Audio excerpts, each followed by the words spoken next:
Alrighty guys, it is Qaaman here today, and in today's video we will discuss a problem that has persisted in the Dragon Ball community for years, but has been a rather quiet problem that nobody has openly discussed, and this is the problem with Zeno. Now, to be specific, in today's video we will discuss specifically how Zeno effectively destroyed the power scaling structure of Dragon Ball. And of course in Dragon Ball there's no written rule on how things are supposed to work, but there are a lot of unwritten rules, and the formula that has been developed for years has effectively been disturbed with the existence of Dragon Ball Super. But where do we begin with all of this? Well, the thing is that when you look at the hierarchy of the gods in the Dragon Ball universe, right, where we seem like we have a balance, where like the Supreme Kais are the gods of creation, and then you have the gods of destruction, who are like the gods of destruction, literally. They destroy in reference to the Supreme Kai's creating, so there's like a yin and yang thing going on there. And then we have the angels, who, if you follow carefully, are essentially in the Dragon Ball universe to keep the gods of destruction at bay, because if the gods of destruction go rogue, then that would be problems for the universe. So if you look at angels, the fact that all of the angels are all stronger than the gods of destruction actually makes logical sense within the confines of the universe, because you need the angels to be powerful to basically keep the gods of destruction in check. And if you go back to Dragon Ball Super earlier, you would remember there was a scene where Beerus and Champa were getting into a huge fight, and essentially Whis and Vados were there to basically break it up, because they understood what it could actually do to the Dragon Ball universe if they, continued fighting at the level of destruction that could actually occur. And even if you go back to, earlier Dragon Ball Super, you could go back and remember a lot of moments where Beerus would destroy XYZ thing, and then Whis would temporarily reverse time to restore it. So we clearly understand the angels' role in Dragon Ball, and it's also interesting how the angels, if you look at them specifically, their level of neutrality makes a lot of sense, because, they're so powerful that if they actually made active decisions, that it would have too much of an imbalance. So they kind of want to, give humanity, not just humanity, but, all of the sentient beings in the Dragon Ball universe a sense of control over their own lives, which is why they choose to be neutral in most situations. But when we look at the God, or the Omni King, the Omniscient King, which, if you go back and you study biblical words, Omni essentially means everything. Omniscient, omnipresent, there's so many different words you can use with that play. And looking at the character of Zeno specifically, the interesting thing about him is that he is effectively the god of the Dragon Ball universe, and I have my doubts about that, obviously, and I'm going to make a separate video talking about why he might not be the god that we think he actually is. But the problem that has come with Zeno specifically is how he effectively is so powerful in the Dragon Ball universe that he can essentially just erase anybody on the spot. Now, the problem with this is that before gods existed in Dragon Ball, and before, we ever had anything that powerful in Dragon Ball, every villain that our character, ever encountered in the Dragon Ball universe was so strong that we assumed that they were probably the strongest character that our heroes could face at that particular point in time. So for example, when Goku fought against Vegeta, obviously even though he technically lost the first time, Vegeta was it. Like, we didn't know about Frieza at that particular point. Obviously the series was, moving in a different direction, but we just assumed that you were the strongest that we've ever seen up until that particular point, until the story proves it. But now that we have a character that we know cannot ever be surpassed, because Zeno's not even a fighter, and this character has the ability to simply just erase somebody from existence, it does multiple different things to the actual story. The first thing it does is that you can never have future anticipation of somebody surpassing this character, because they can simply just be erased. And this creates a lot of other problems when you start looking at the future timeline, and it's like, well, Zamasu in the form of Goku Black was going around and just basically killing all of these people, and you basically just allowed it to happen and didn't seem to care, because it's just weird that when Zeno showed up after Goku pressed the Zeno button, Zeno came in and erased,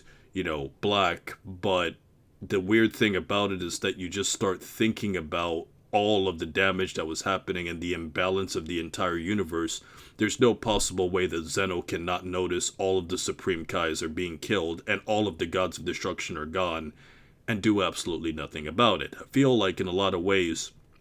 this is similar to what we saw in the future timeline with King Kai. And to be specific, we're talking about, the situation where Gohan and Trunks were fighting the androids for years, and King Kai never did anything to stop it. I mean, you could say that's just bad writing, but to be specific, I've always had a problem with that King Kai thing, because even though, obviously, I love the history of Trunks' story, I think it's the greatest story in Dragon Ball,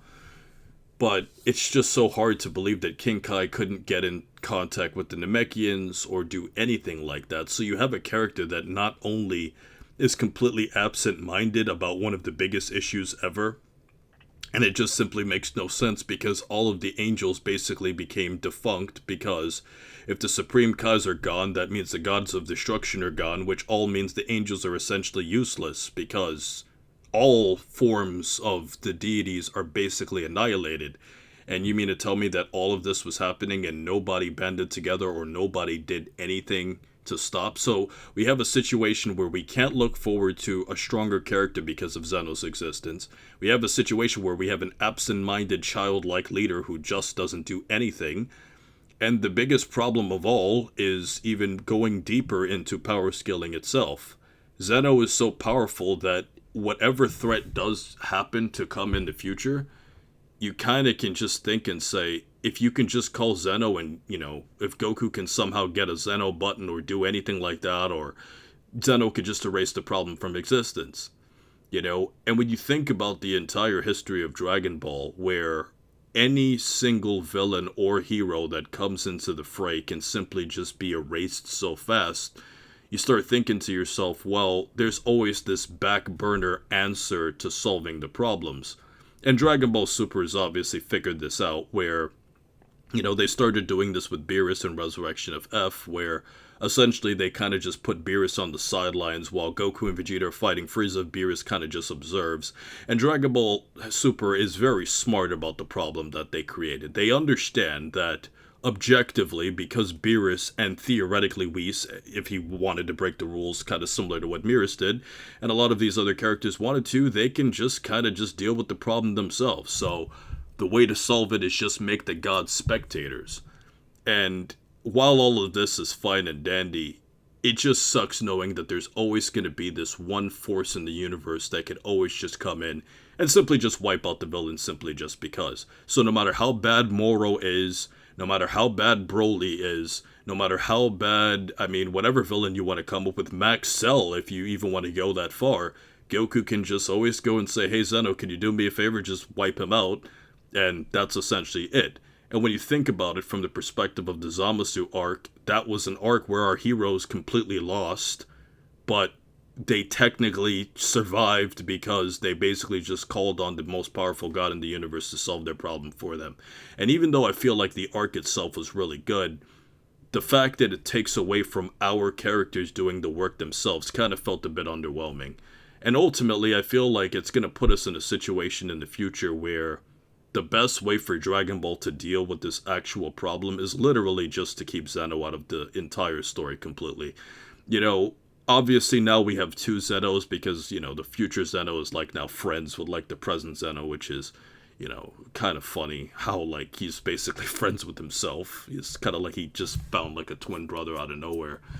But now that there are multiple Zenos, you just have twice as much ease in just stopping the problem. So at any point, you're literally just fighting for pure entertainment. And if you go back to the Tournament of Power specifically, I think the Tournament of Power was a very, very interesting arc and a very good arc for Dragon Ball Super standards objectively relative to the other ones outside of the Zamasu arc and the Moro arc. But, you just gotta go and look and say that the entire arc was essentially just for Zeno's amusement. And if Zeno is just going to be a character that gets amusement out of looking at the problems of the mortals, I think that's probably the best direction to go with his character. I feel like if the story were to go into a direction where Goku gets closer to Zeno, kind of like what they were doing earlier, where he could just call on him at any time, that would create even more problems. But the more you keep Zeno out of the story, and the more you create the image that Zeno is so high that he just doesn't even care about mortal issues, then that's perfectly fine. The only issue with Goku Black is that Goku Black was literally killing all of the gods in the Dragon Ball universe. Because killing the Supreme Kai kills the God of Destruction, and by killing the God of Destruction you make the angels useless, and it's just too hard to imagine that Zeno could not have noticed any of that happening. And also another fun question for you at the end here, guys. Why the hell does Zeno need bodyguards?